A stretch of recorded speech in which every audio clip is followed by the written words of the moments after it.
Halo semuanya, saya akan share sedikit mengenai literasi keuangan. Jadi beberapa tahun ke belakang ini saya mencoba terjun ke Bursa Efek Indonesia. Nah, di sana kan ada beberapa instrumen investasi ya, mulai dari reksadana, mulai dari obligasi dan juga saham.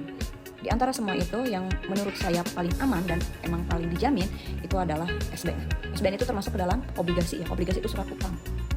Jadi sebenarnya hanya ada dua instrumen investasi yang paling aman dan dijamin. Selain kedua ini mempunyai resiko. Meskipun resikonya rendah, tetap saja beresiko.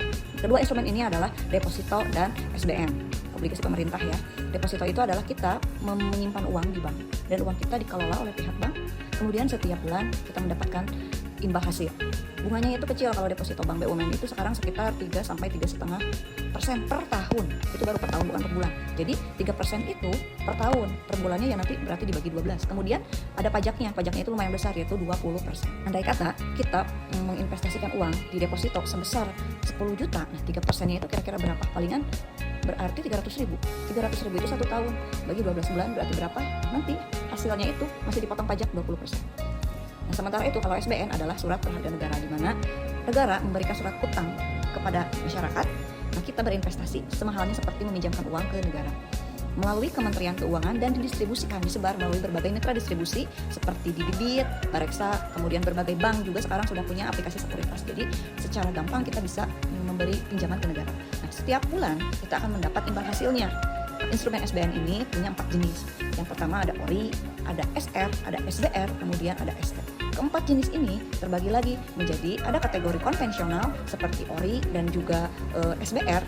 Ada juga yang masuk kategori syariah yaitu SR dan ST. Selain termasuk kategori konvensional dan syariah, secara pendapatan imbal hasil juga ada yang fixed rate atau bunganya itu flat gitu ya, dari misalnya kamu ngambil tenor 2 tahun atau 6 tahun. Nah, selama 2 tahun ini bunganya itu fix, kalau misalkan 5,9% ya sampai akhir kamu akan mendapat 5,9%. Nah, contoh dari fixed rate ini adalah ORI dan juga SR. ORI dari tim konvensional dan SR dari tim syariah. Nah, selain fixed rate ada juga tipe bunganya yang floating floor, yaitu bunganya itu mengambang tapi masih punya ambang batas minimal. Jadi kalau misalkan pas pertama peluncuran bunganya itu 6%, jadi itu adalah minimalnya. Ada kemungkinan kalau Bank Indonesia menaikkan suku bunga misalkan jadi 6,5% atau 6,25%, nah kemungkinan investasi ini bunganya juga akan ikut naik.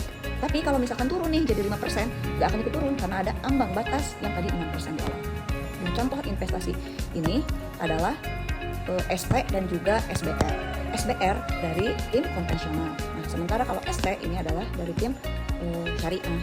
Seperti itu ya. Nah, pajaknya juga hanya 10% dibandingkan dengan deposito yang dipotongnya pajaknya itu 20%. Jadi secara pendapatan, secara imbal hasil SBN itu lebih menguntungkan daripada deposito, jauh malah bisa 2 kali lipat. Seperti itu ya. Mungkin next saya akan membahas tentang instrumen reksadana dan juga saham. Terima kasih.